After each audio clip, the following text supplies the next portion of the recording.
Okay, we are all set to start. Okay. Good evening and welcome to the Wednesday evening Zoning Board of Appeals meeting. Our first order of business is on behalf of all the board members, we'd like to recognize and congratulate our newest board member. Tim Emmerich is joining us tonight for the first time, and we're delighted to have him. If he looks familiar, he's a real good feature around Bowling Green. He's the owner of, or co-owner of two of our finest establishments, Call of the Canyon and Easy Street. This is not a paid commercial, Tim, so. And he's also on the Downtown Foundation Board and is a solid citizen of Bowling Green with a degree in urban planning. So he just kind of fits in here with what we do. So welcome, Tim. Thank you. You're welcome. Now, I will tell you how this meeting goes, so since if you've never been here before, and I'll explain to Tim what we do. We have three variances to discuss tonight. You have come before us and asked us to take an existing and new zoning law, because our new zoning code just went into effect in July, and change it for you, because it shows up. It would give you a particular hardship, and we're going to ask you to please explain to us what this particular difficulty would be that you would encourage if we went with the existing zoning code. After, this is a quasi-legal hearing, so we have the court reporter, who is the finest one in Northwest Ohio, who is recording every word you say, so watch what you say. We will be swearing you in if you're going to be testifying, and we would ask you to please testify, because what the procedure will be that I will read the request for the variance.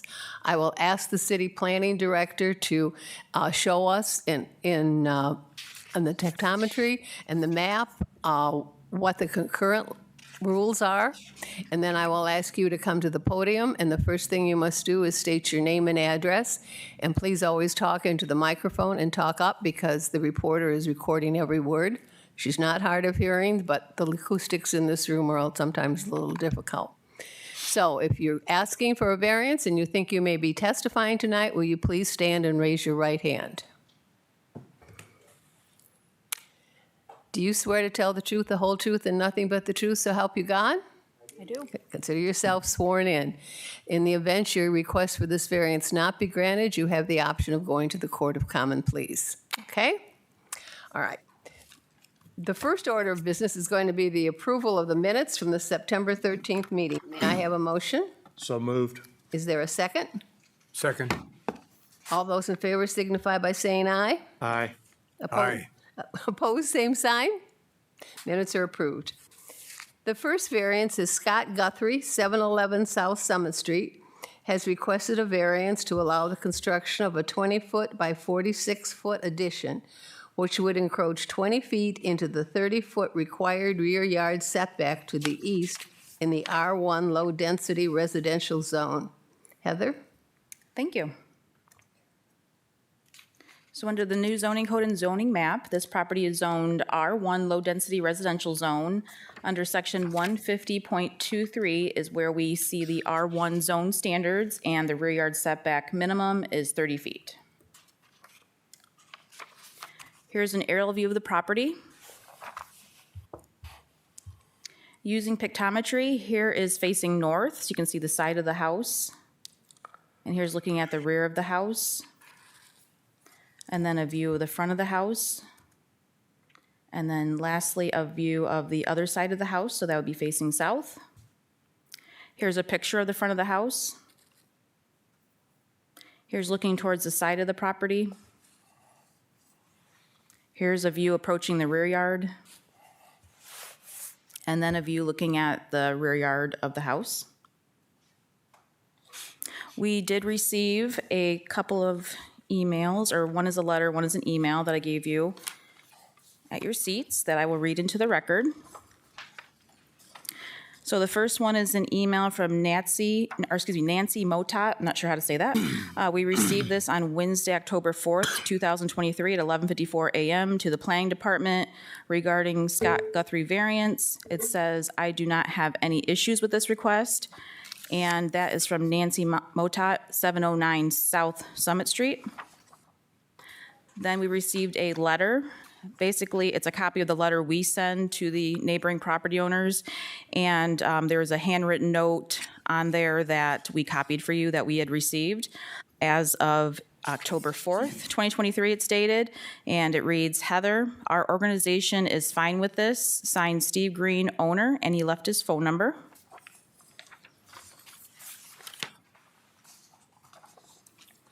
An advertisement was placed in the newspaper of general circulation as required. A site notice was placed at the site. The other notices required by the administrative code were posted in the proper time and location. A letter was mailed, first-class mail, to the tax mailing address of the owner and adjoining property owners. Therefore, all the procedure requirements for the hearing have been met. Thank you. We will conduct the meeting in the manner that I will ask whomever's going to testify to come up and explain to the members of the board what the particular difficulties are you'd experience if you did not get this variance. The board members may ask you questions at any time during your testimony. Then I will close the public hearing. We're all going to still be here, and we'll discuss amongst ourselves. We'll come back and we'll vote, and you'll know tonight whether or not your request for your variance was granted. So, Mr. Guthrie, are you going to? Okay, go right there and state your name and address, please. Scott Guthrie, 711 South Summit. Okay, thank you.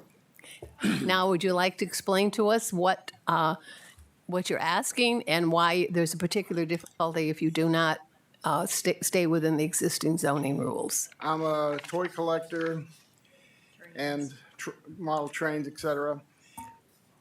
And some people say, well, put it in storage. The problem there is you have a temperature variance. And if anyone knows plastics, if you have it hot and then cold and hot, it just breaks down. And I've been there 37 years.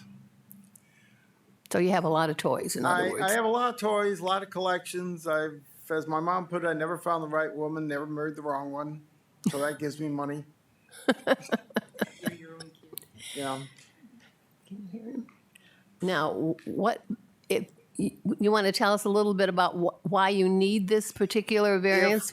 I'm simply running out of room, and if I would try and put stuff in storage, unless I had a thermal controlled storage, it wear and tear on plastics with variance in temperatures. Okay. Did you get all that? Anybody have any questions, comments, suggestions? My uncle used to own a store called the Toy Train in Cincinnati. He was a big collector of O-gauge trains, so. O-gauge Lionel 3 Yeah, rail. exactly. Do you sell any of your toys or trains? Collectors don't sell; they may trade. Yeah. But no, if I've ever sold something, it's been to a friend but majority it's collect. Yeah, so you're not running a business out of the house? No way. So you play with them, in other words? Yep. Okay. Question, in lieu of going backwards, did you consider just going up and across? Structurally, if you try, and I do know a bit of structural, if I tried to take this center area, you'd end up having to take everything out of there. Are the walls going to be strong enough to support a second floor? Probably not. Okay, I'm just asking if you had considered that I'd- in lieu I'd- of going backwards. I'd on the consider property line. that. Yep. Okay. Any other comments, questions? Anybody else wish to testify to this? Thank you, Mr. Guthrie. Okay, I'm going to close the public hearing, and gentlemen, what is your pleasure? May I have a motion if there's no more discussion? I'll come back into public hearing, and may I have a motion, please? Motion to approve. Is there a second? I'll second it. Okay, discussion? What were you saying? I think it's a pretty substantial variance, looking at the other 7 homes, 1 to the south and 6 to the north. It's way exceeding the lot coverage and the setbacks. I realize there's a factory to the east, but I just have a concern. It's a considerable, very, very substantial variance, in my opinion. Anyone else? Is the variance just for the setback, or is it also inclusive of the lot coverage on this case? It is just for the rear yard setback. The rear yard setback. The lot coverage was 46.3%, so it does not exceed the 50% maximum. Also wanted to add that he would have to plant a street tree. He already has one on the property. That is a new facet of our zoning code when you go to add a certain percentage of to your home. So just want to make sure you knew that for the record. Okay. Okay? I suppose the fact that you got a couple of letters of support is mitigating ways in your favor. Okay, any further discussion? Hearing none, will the secretary call the roll, please? Rod Noble, Yes, David Flager, Yes. Jay Sockman, yes. Tim Emmerich, Yes. Judy Annis, Yes. Toby Johnson, Yes. Your request for your variance was granted. See the planning department in the morning to get your, I've already talked with them. you need to get your necessary paperwork now that you've got the variance. got it. Yeah, then you'll have to get the signed variance so that you can go ahead and do it, okay? Okay. And invite us all to your house for Christmas so we can celebrate yours. Thank you very much. Yep, thanks. Thank you. You're welcome. The second request is Julie Radzinski has requested a variance to allow the construction of a 13-foot by 42-foot patio with two 12-foot by 12-foot pergolas, which would encroach 8.67 feet into the 30-foot required rear yard setback to the east in the R1 low-density residential zone at 702 Barnstable Lane. Heather? Thank you. Under this section 150.44 accessory uses and the accessory uses table, which is table 22, you'll see that 150.44 does list patios, number 7, and pergolas, number 8, as accessory uses. And then when you go to table 22, that's where you follow the table and you ask the various questions, whether it's attached, detached, the actual square footage, and then you come across the chart, and that's where you find that the required rear yard is the same as the R1 low-density zone, which this property is also zoned, and that's where you get the setbacks of R1 and have to utilize those since patios are essentially functionally attached to the property in this case. So under section 150.23, R1 low-density residential zone, that's where we get the rear yard setback, which is a minimum of 30 feet. I will use the caveat of this one that this is a new regulation that I have proposed to Planning Commission to change, and they held a public hearing since our old code required patios to be 3 feet from the property line, and we felt that really makes sense and didn't have issues. This is one of those items I don't think really got a lot of focus during the zoning code, various hearings and public input. So that is off to City Council for their required readings and a public hearing. So just wanted to make sure you're aware of that. Here's an aerial view of the property, which is essentially the corner lot. You know, obviously you'll see pictures where there's an actual house there now. Of course, that's not reflected yet in the pictometry. So this is when it was a vacant lot. So you see there a view to the north, another view of the property. Here's another view of the front of the property. And then this would be facing south. Here's a picture of the front of the house. Looks like the owner might be walking in the garage there. And then another view of the front of the house. And then here's angled looking at the rear of the property. And then here's the sketch that was part of your packet. And then when we calculated the lot coverage, we got the 25.3% that we put on the sketch, which again is the 50% maximum.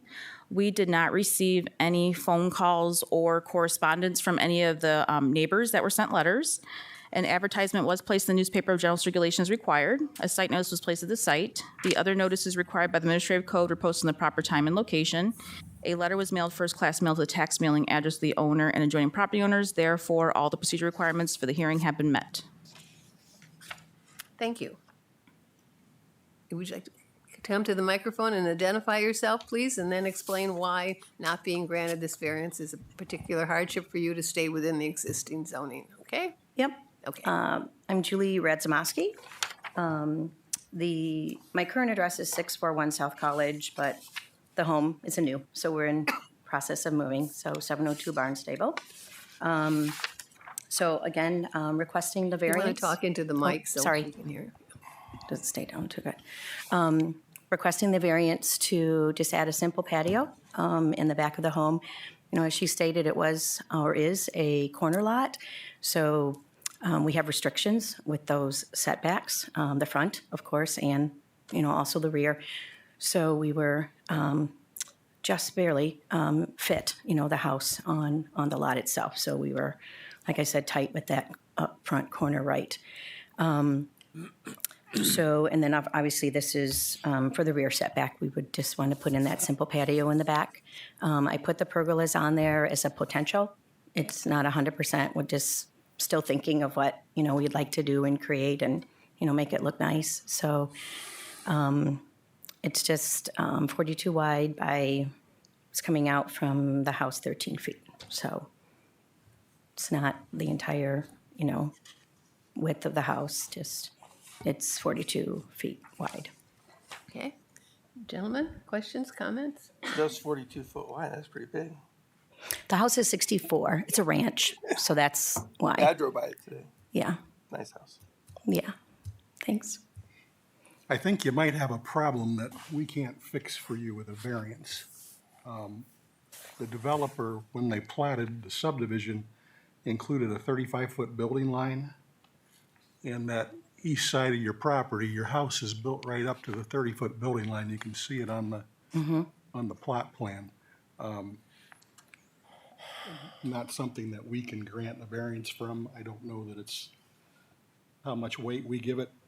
To me, that's something that goes to an item that we may consider, which is the essential character of the neighborhood and adjoining properties suffering a detriment due to that. So that's an observation for you.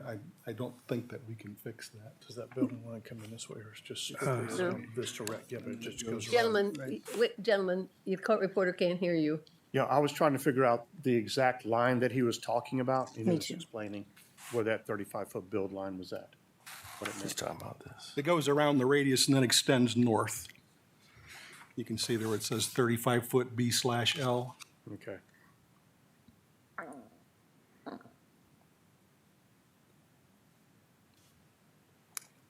Any additional questions or comments?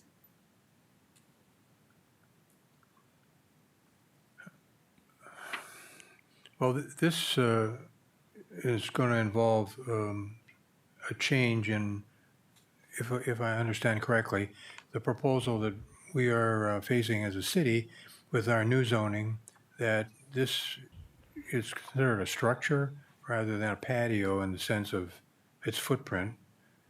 Is that correct? So the new code considers it an accessory use, but being functionally attached, because basically you walk out on the house onto a patio, then it cannot be in the setback set for that zoning district, which would be the same as a house. Right, and so, you know, I have this strong feeling that we need to protect our new zoning as best we can because that's what it's there for today and then all the days ahead. On the other hand, we have to also fine tune it as it relates to how we function as a city. And so if we were following the former plan, this wouldn't be an issue. Correct. So I think that's something that we need to consider as a body here. I think the pergolas would be an issue, correct? I didn't catch that, sorry. I think the pergolas would still be an issue, correct?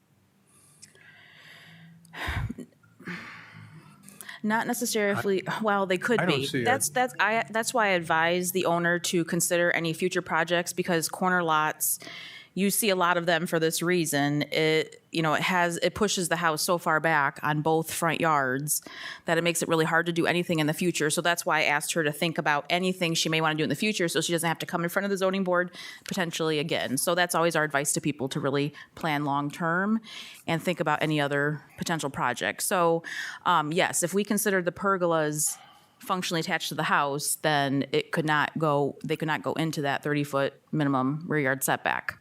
If they were detached, then it would have to follow that table of, being set back so far from the house and then from the rear property line and the side. So potentially, it depends if she scooted them over away from the house. I think it's 10 feet minimum.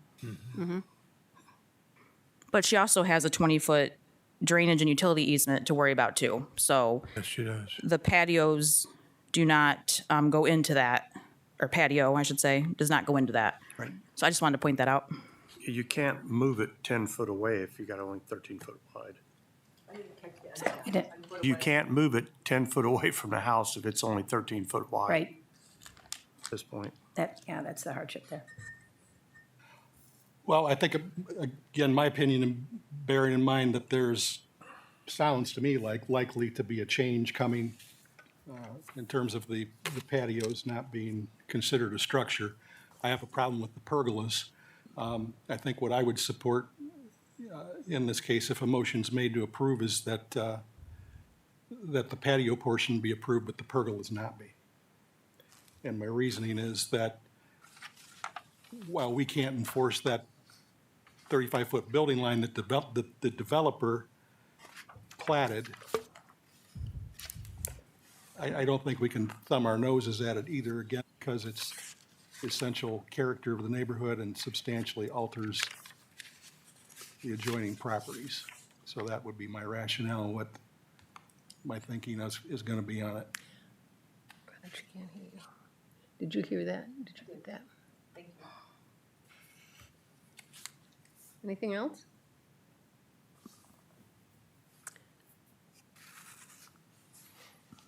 Would you be willing to remove the request for the pergolas from this request for variance? I could, but I just wanted to get a better understanding. Is it only because it's this corner lot? Because like I said, that's like the hardship. And like It is. everywhere I look, there's pergolas and patios in the whole Yeah, development. if it weren't for So- what the developer did, and I don't know if you're understanding what I'm talking about with a 35-foot building line, that's something that the developer put on the subdivision. So I believe there are 3 homes to the north of you, and those homes are all 3 setback 35 feet from the right-of-way in their front yards. So they observed that 35-foot front building line that the developer put in. So now you're coming around and asking us, which we don't have the authority to give you, in my opinion, to have a variance on that 35-foot building line that the developer put in. So are you talking the front or the back? I mean, You have, it goes all the way. okay, That's what the developer did, not the city. right. Okay, so yeah, the 35-foot I see in the front, which is like where my house is placed at And there. you see right above So- the D in drainage where it turns 90 degrees to the north and it extends. And then you can see that the east side of your house is built right on that 35 feet. That's what I was saying, was the hardship to Right. be able to get the house into And I'm that. just afraid we don't have the ability to say that you can vary from what the developer put in. May not be a concern for us, but again, I don't feel like I can turn my head on it because our code does say that we can look at the impact that what you do has on the surrounding neighborhood. And it was clear to me that the developer intended for there not to be structures within that 35-foot building line that the developer designated. So my feeling is that if we grant the variance, we're going against the harmony of the neighborhood that the developer wanted to create. So I'm seeing that in the front part, but not the rear. I mean, am I understanding that right? Come here, I'll show you real quick. Okay.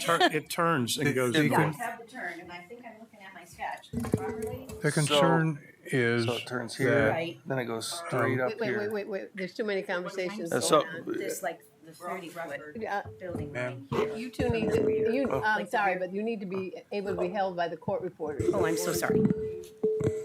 So, So it I'm, turns and yeah, it turns here, then it goes straight up along the whole thing. Right there. okay. Right where that back of your house is, right there. So I'm seeing this corner though at the 30 foot setback from the property line. That's the property line. And then here is the corner of the house. So that's that 30, this is what this is here. I would say that's what that is. That is what this is. Yeah, I mean, this this is the 35 Because- foot. That's what he's talking about, 35 foot, correct? The Yes. building line. The building line, the BL, okay.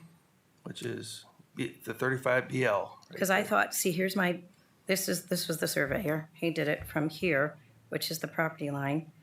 And then there's the back of the house right there. Well, it's the bump out section, but I'm 35 foot here, but I'm 30 foot here. I have that little bump out section, like too, so, I think the 30 foot's right there yes, on that one, yeah. And that's a 35. right. Yeah, Yeah, okay. you're right. 30 to here and then 35 to here, to this guy, right? To those corners. No, to that. Oh. Okay. I mean, he put the arrows there. His arrow only was to the bump out. These arrows are the 42 foot. No, that's what I did. Oh, That was my sketch, sorry. This is what the surveyor did. So he's got his arrow there and his arrow there at the bump out, and that's 30 feet. The very deepest part of the house would be here, at that bump out section. so your house And is that's- actually over the building lot line. No, it's not. Or Yeah. is it the 30 foot? They told me it's a 30-foot line. 35 foot on this thing. Okay, so a point of clarification, 35 feet is the front yard setback set by the plat. It has nothing to do with the patio. The patio requirement, what I just read off, is 30 feet minimum. 35 has nothing to do with it. I can see to me, the difference is adjoining property zone different, it's 25 feet per the zoning. The plat, it's 35. That's the only difference is 10 feet, so, you do have to squeeze a ranch into a corner lot with a little more difficulty than a two-story. So, point of clarification, in my mind, the 35 foot has nothing to do with what she's requesting. It's the 30-foot setback to enter into the 30-foot setback with the patio. Thank you. Does that help? Thank you, Heather. Yes, thank you. I just want to make sure Thank we're all you. on the same page for the record because you all started to confuse me, and that's not good. Thank you, Heather. Well, to me, that clearly shows that the pergolas are within the 35-foot building line that the developer set.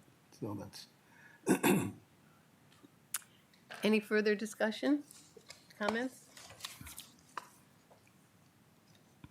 Okay, then I'm going to close the public hearing. Thank you very much. I need a motion, please. I move that the patio be approved. Did you want to say something? I wanted to ask a question. Okay, you need to be sworn in, okay? Come on up here. So I can see over this. And you want to raise your right hand? You swear to tell the truth, the whole truth, and nothing but the truth, so help you God? Yes. And I'm going to state your name and your address for the court reporter, please. Allison Thompson, 703 Barnstable. I wanted to ask a question to. No, ask Mr. it into the Noble. mic so we can hear you. I live across from Julie. I've been there 7 years now. So when you're saying the developer put this, whatever on this variance or this space, I wanted to ask, does that fall under the same thing as like these bylaws that we have in our neighborhood? The reason I'm asking is because for the past 7 years, we've had a lot of stuff going on in the neighborhood. There was a homeowners association at one point, and then when when all the lots were sold, the homeowners went away. Sorry. And then, anyway, we've had a lot of people moving in, building houses, wanting different things. For instance, like, a shed or a pool or a this or that. So we've had, as a neighborhood, a lot of these meetings, and a lot of the things that people in our neighborhood have are not technically allowed per the bylaws, but nobody's really ever, it's a beautiful neighborhood and nobody's, This Been board has upset. no authority over the Yeah. rules that are in your HOA. I just didn't know, well, we don't have an HOA, but I was curious for my own knowledge when you were saying that the developer had this idea, like how he wanted, the neighborhood to look and all the houses, how far they were set back. I didn't know if that was the same thing. I was just curious. No, it's not. Okay. Okay. But I can speak for Julie. I would hope that she would be able to have a patio on her brand new beautiful house. Thank you. I make a motion that the patio only be approved for the variance. The person who made the variance is going to have to request it. Do you want us to take the pergolas out? Judy, we've clarified that with the city Yes. attorney before, and that's not correct. We can, I want her to say that it's all right with you, that if we she can grant say the it whether variance, she wants to or not. we I'm still can not gonna grant, change- we can grant the variance without the pergolas. Is that all right with you? I mean, Yes, that's okay, okay. I want to hear you say that. Okay. Gentlemen, Second. Are you looking for a motion? Is I'm that- looking for a motion, an amended motion. I will move. I thought Rod did it already. I don't know whether he did or I not. made the motion made the to motion. approve only the patio. And, Okay, I beg your pardon. And I seconded it. okay. Thank you. The motion before us has been corrected to create only the patio, and that's what we're going to be voting on. All right, will the secretary call the roll? Judianus, Yes. Hobie Johnson, Yes, Rod Noble, Yes? David Flager, Yes. Jay Sockman, yes. Tim Emmert, Yes. Your amended request for the variance for the patio has been granted. Thank you. Okay, the third one, even though the name will be Ben Gingrich, Madison Wakima is going to be speaking on behalf of Egg Pro, has requested a variance to allow the construction of a gravel equipment display area approximately 76,895 square feet in size, which would not be a hard dustless surface as required at 829 West Newton Road. Heather? Thank you.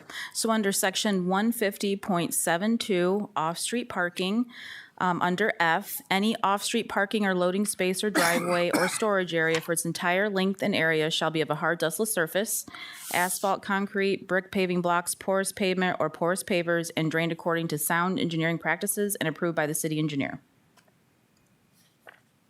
Here's an aerial view of the property. Using pictometry, you can see there's a lot of other land as part of this parcel that they do wish to put an addition on. And I do believe the applicant has brought some to scale drawings that you can see a little better. It's a little bit hard for us to do that in your packet. We don't have a printer right now to be able to, or a copier to be able to do that. So I know she does have those. Okay, here's some other pictometry to give you another image of the property. And then here's another view. Another view, of course, this is on a corner lot. We get a lot of those, as I told you before. Here's a picture of the front of the building. This would be looking from Newton. Here's looking a little further back at the building. Here's looking from the parking lot. That would be facing south, so you can kind of see that vacant property. And here's looking towards Brim Road. Another picture of the front, that would be from Brim. Another picture of that side area. There's looking again towards that vacant property from the existing parking lot. Another view, this would be from Newton. And here's the site plan that was within your packet. We tried to highlight the label of where the gravel would be. There again is the addition. This is, of course, not part of the variance, just kind of highlighting the whole site plan for you. So they want to do that pretty large addition, add some parking there towards the back, and then there would be garage bays to kind of swing around there and enter that addition for repairs. And then again, that stone area we tried to highlight there. We did receive one email that I will read into the record. It's from Nicholas Snyder. We received it on Wednesday, October 4th, 2023 at 1:29 p.m. It went to Jamie Kominick in our office, and then I was copied. The subject is 829 West Newton Road. He had requested some information from Jamie, which was basically the application and the site plan. He wanted to know a little bit more details about the project. And he writes in the email, "Hi, Jamie. Thanks so much for sending along the information. As I mentioned, I will not be able to attend the meeting, but wanted to share a couple thoughts. Can't say I'm really excited of the idea of having a large stone area across the street from my new office building creating dust. I have a darker building and the dust will show. Will this be a temporary thing? I just don't want it to look like a permanent, I think he means permanent, construction site, and that's what comes to mind with, I think he means when I think of a large stone parking area. When I was building my office, I don't believe a stone driveway was an option for me or any of my neighbors. Correct me if I'm wrong, but I am not aware of any other office building in this area that has a stone lot. Also, thinking down the road, when they eventually develop all the homes across the street, I can't imagine they would be interested in looking at a large stone parking lot and deal with the dust on an ongoing basis. I would have to imagine within the next 5 years, this corner will become a highly developed area. And I think he means think, it says this, might be a bit of an eyesore. Again, these are just some of my initial thoughts, and not knowing the entire plan, maybe some of these have been addressed. Thanks again for your time. Nick A. Snyder, CEO, LPL Financial Advisor, Snyder Financial Management, 1302 Brim Road, Suite 1, Bowling Green, Ohio. An advertisement was placed in the newspaper of general circulation as required. A site notice was placed at the site. The other notices required by the administrative code were posted in the proper time and location. A letter was mailed first class mail to the tax mailing address of the owner and adjoining property owners. Therefore, all the procedure requirements for the hearing have been met. Thank you. Madison? I don't know where, I brought some ad schedule. Okay, you want to state your name for the, Madison Wakama, 829 West Newton Road. did you do that? Okay. Okay. I can circulate this to everyone.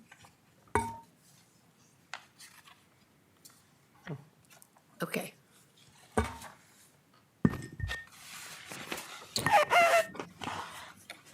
So this is an existing building that we are adding a pre-engineered metal building on the back of it to for AgPro, who's a John Deere dealership. The addition is for fixing the equipment, and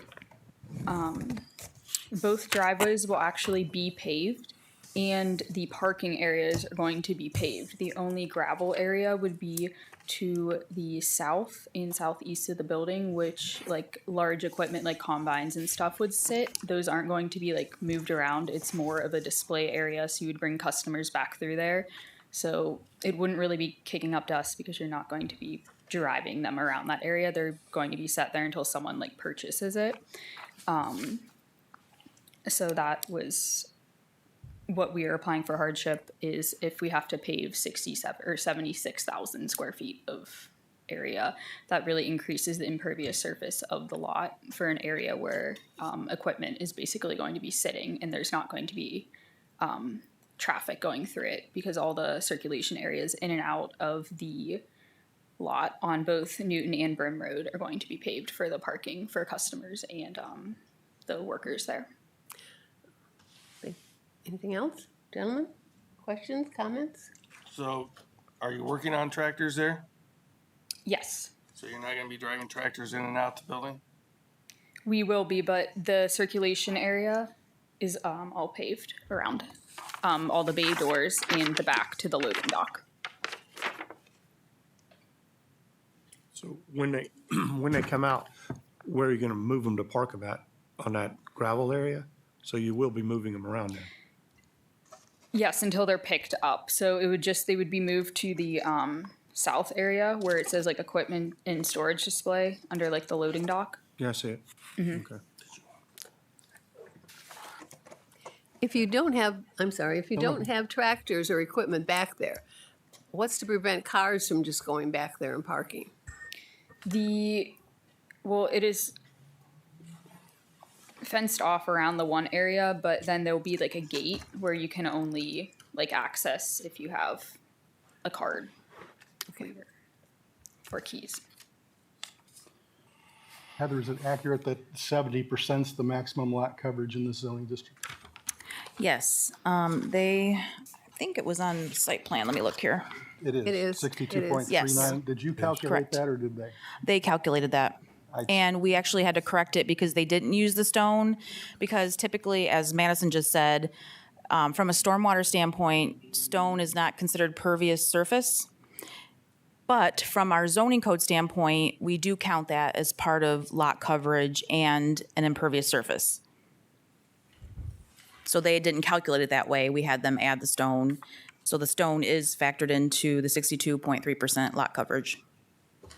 Okay. Well, I didn't have a scaled drawing, so I couldn't really calculate that, but it doesn't look to me like that's real close. But then that was my next question, is if this were to be paved, would the city require a drainage plan and storm drainage? So there is a storm drainage plan that's not part of, normally something the zoning code deals with. That's in a different section of the ordinances. But the engineers have already looked at this. Of course, it can't be finalized until this is finalized because certainly it could be changed if the variance wasn't approved. They'd have to provide additional stormwater, I'm guessing, but I can't say that 100%. I'm not the city engineer. I just know they've seen this, they've had no comments, and they will approve the drainage once this is finalized. Any other questions or comments? For Well, Madison? I have one. Would, in lieu of all the gravel area, the areas that you're gonna use to drive in and out, where you're actually gonna be moving that equipment instead of just displaying, would you be willing to pave those areas? Because then that would alleviate probably the gentleman's concern where you're moving things around.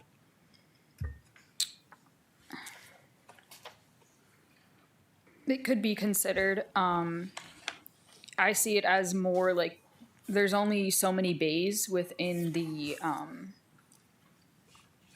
area where they work on them, so you're only moving stuff sometimes, whereas more of your traffic of your customers coming in and deliveries, I feel like would if they're going through paved areas around the building, that would create more dust if that was the gravel and then the display area was paved, if that answers your question. I think that an off-street parking area, you're parking vehicles, it's not like you're racing around going 30 miles an hour kicking up dust. I know car dealers, for instance, if I'm not mistaken, I think there was a car dealer on the north end of town who got his vehicles run off a grassy hill because it wasn't a hard dustless surface, and those cars were just parked there, they weren't going in and out. So to me, that's not holding a lot of water. What's the key issue that creates the practical difficulty that necessitates the variance for you? Is it just economic because of the cost of complying with the code and installing a hard dustless surface? It's the drainage that we'll need if we have to pave all of that area. It is a lot of area that we would have to do stormwater management for. Mm-hmm. So the key issue is economic. It's economics. Yeah. Okay. Any other comments? Questions? I'd like to throw out another potential compromise, maybe. Okay. And my goal is to try to weigh, Bowling Green wants to be a business-friendly community. I don't think there's any doubt about that. And I think we as a board, like speaking for myself, I want to be that. But I think Madam we also, Chair, could we please discuss this among ourselves first before we make a proposal? Yes. May I recommend that? Let's close the public hearing and discuss this amongst ourselves. Is there anyone else here who wishes to address this? If not, I'm going to close the public hearing and we're going to discuss it amongst ourselves before you make a motion, please. Thank you well, I very wasn't much. making a motion. What was your suggestion? Well, as I was saying, to try and balance the needs of the business, to be business-friendly as a community. We have a letter essentially objecting to the variance and balancing also our brand-new zoning code, those three things. Would it be something that the company might consider to phase in compliance, where now go ahead and install the drainage, go ahead and install the stone, and then say each year for the next 4 years, pave 25%. So you spread the cost out over 4 years. And at the end of 4 years, then everybody's happy. Maybe not you so much, but at least the other two prongs of the. Okay, gentlemen, you want any? I also, go ahead. Sure. I kind of agree with the letter, and especially if there's going to be a development going up across the street eventually. I would like to see pavement. Yeah, it's Eventually, an acre and yes. 3/4 of gravel parking area, and that's a lot, I think. That's, Well, if I may, Please. we have worked hard to develop a new set of rules about how this city is going to grow. And we are grateful for this company to come here and want to develop in our city.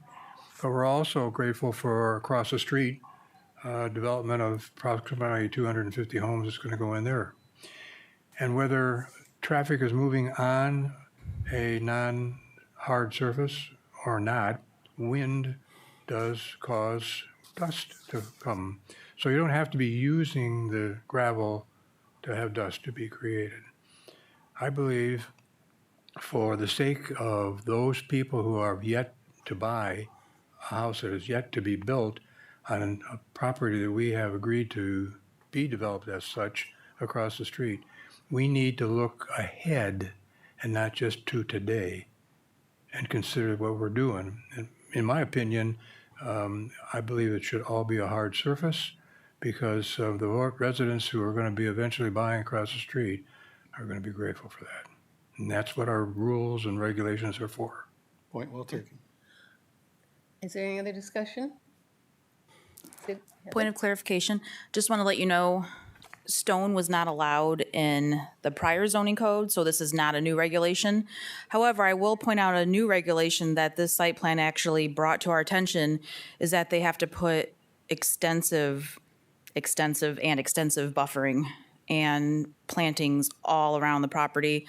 And that includes street trees also. So it's kind of brought in some concerns for this project in the future and other industrial projects because it's extensive. So I'm just pointing it out there because that is a new regulation and that would definitely look a lot different than you're probably picturing just on a piece of paper because we didn't include, I think, that level of detail, even though it shows the landscaping on there. It's hard to put it all when it's not, on a scale drawing.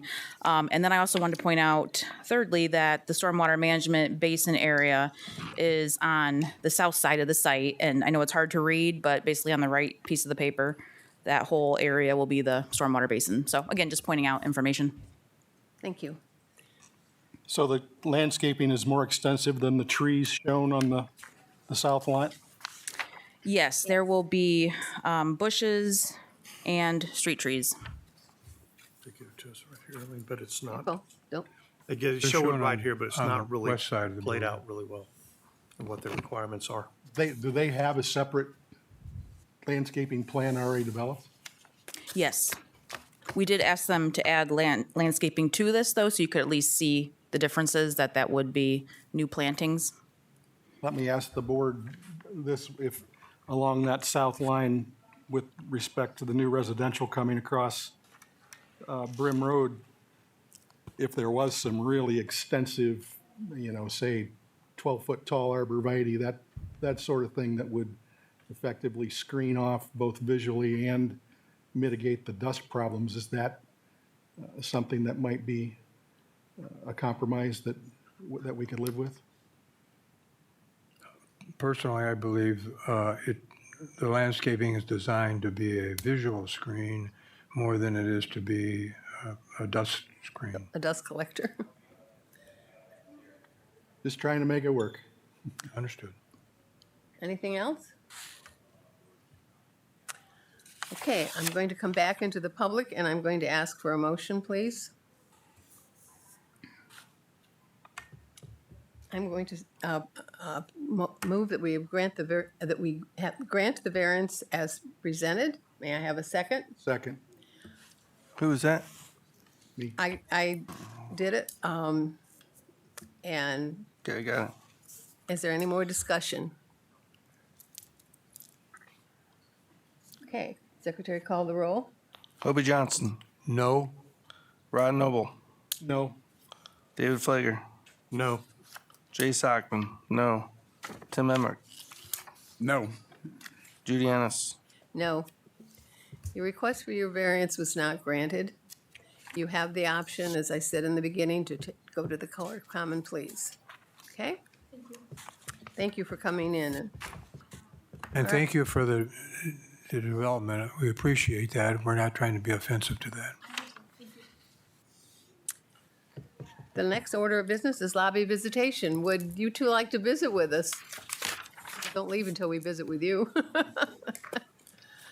I'd like to just bring up this issue that's the second time in Middleton Trace that 35-foot building line has been, and it wasn't an issue the first time I wasn't here, but it's unfortunate because that almost makes some of those lots not buildable. The last one that was at the corner of Poe Road and I forget the cross street. You'd have a hard time getting any size house on that, and it's just unfortunate, and it's a confusing thing whether or not that's something that we should be considering in granting variances. Just an editorial comment. And the other thing I want to mention too, Judy, is this notion about amending, making motions and changing the parameters. It's my understanding, and I think the city attorney clarified that we can either approve a variance as it was requested, we can deny it, or we can make such changes to it and add conditions to I it. think the as we- city, I think legally we can, I think politically, and in order to be good citizens, we need to ask if the individual that's bringing it is okay with it, if they would state it. If not, we can disband the whole variance and not grant the variance, period. But I think it's important that they know what we're changing and if they want it changed or not. Okay, so just to clarify with you though, is it your position that if the variance request is for a 10-foot high fence and we make a motion to approve a 6-foot high fence, that unless the applicant goes along with that, you wouldn't support it? I didn't say that. I said I'm trying to I would clarify. just exactly, I want them to say in public whether or not they would agree to that. I didn't say whether or not I would agree to it. I just want them to know and they're okay with it as a citizen of Yeah. Bowling Green. Okay, I brought this up before, and I would suggest it again. I think it would be worth a half an hour or 45 minutes sometime for us as a board to meet with the city law department or the city prosecutor or whoever it might be to talk through some of these issues relative to Robert's Rules of Order and what we can and can't do and what we should and shouldn't consider when these requests come before us. And I think believe had a couple- we do have some sessions coming up with the city assistant prosecutor and attorney down the road. Do we know when? No, no date has been set yet, but Heather was working on that. Is there any other visitation? Well, thanks for attending the training that we had about the new zoning code. Tim, you didn't miss out because there's a recording on the YouTube webpage for the city, so you can still watch that. It's Super exciting. Riveting. I did see that on YouTube actually. So great. it's it's. Don't have a job? I was trying to watch the last. I thought maybe someone recorded these. I was like, oh, I'll watch one to see like how it goes, and I stumbled across. Why that don't you video. just admit you couldn't get to sleep some night and you were watching it? Yeah, that's Just so you know, when you guys are signing, there's one paper that you didn't sign last week that you won't sign. That was, apparently it was on the back sheet. I missed it. So that'll be one of the things going through. Mike, hold on a minute. Go ahead. That's it. That's all. I Okay, have. you want to pass them, the meeting, may I have a motion for adjournment and don't leave? So moved. Second. All right, the meeting is adjourned, but don't leave because we all have to sign.